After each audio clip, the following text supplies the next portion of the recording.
In this video, I want to talk to you about the effective launch angle. And this is something I got to shout out to Martin Hall, who showed this to me back maybe 25 years ago when we were at Nicklaus-Flick Schools.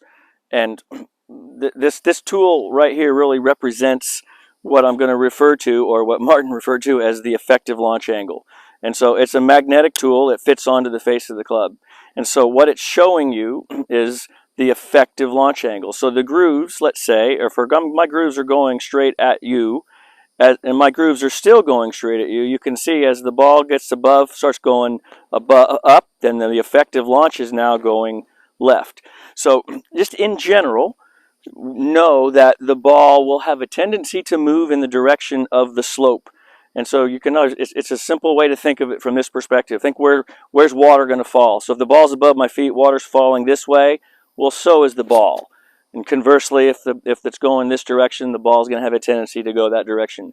But what I want to show you here, and this, I'm going to call it the effective launch angle, but yes, that's going to happen. The ball's going to move in the direction of the slope. But understand that it's really as much this effective launch angle that's causing it. And so I have this scenario where the orange rods are going right at, say, the center of the green. But if I were to set up to hit a ball at the center of the green with the effective launch angle, I should have left this on to show you this.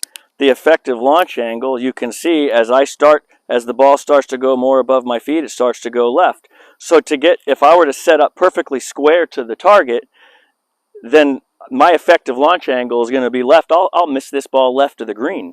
So I've got a plan for that. So I'm going to move my face. I'm opening my face, or I'm aiming right, to get my effective launch angle to move in the direction of where I intend the ball to go. So the effective launch angle in this scenario, if I set up, it's the yellow rods. The yellow rods are almost to the right edge of the green, or even a little further. So here I am, I'm going to square up to that. I see my effective launch angle now is jumping left. Now here's another factor. So it might not show as much here, but the ball's quite a bit above my feet here.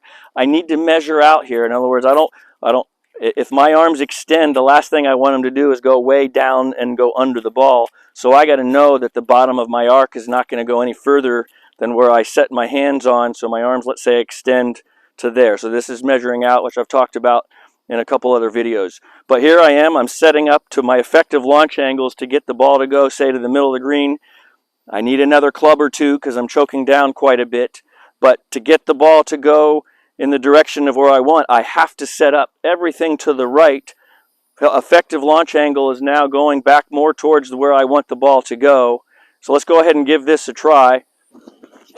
And then you'll see that ball, hopefully you saw it, it jumped back to the left of where I set up, which is really now more towards the direction of where I intended it to go to begin with. So understand that the more the ball is above your feet, even though my grooves might be perpendicular to the target, my effective launch angle is now going to be from a right-handed player back to my left.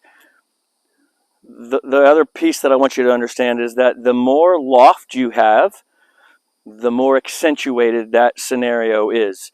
So the effective launch is actually a little more exaggerated when you have more loft. But in this scenario, I just wanted you to see that the ball will jump left, but you can play for it. You're literally just seeing the effective launch angle, and you adjust your body accordingly to what you see that effective launch angle, and then you take it from there. Trust it. The ball will jump back to where the effective launch is going to tell it. So it's really not so much a pull as it is that effective launch making that ball jump left. So this is something you want to practice, but now that you understand it, hopefully it will help. Well, I know that it will help, but it'll help you then start to get where you can dial these in. You know, last thing I'll say right here, when you do have a ball above your feet like this much, and, here I was 155 out, don't be shooting at the pin. Aim for the middle of the green. These are hard to judge. So you're going to be choking down. Obviously, I need an extra club.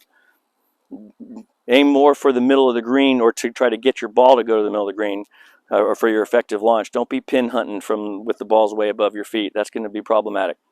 Okay, hopefully that helps. I'm sure it will.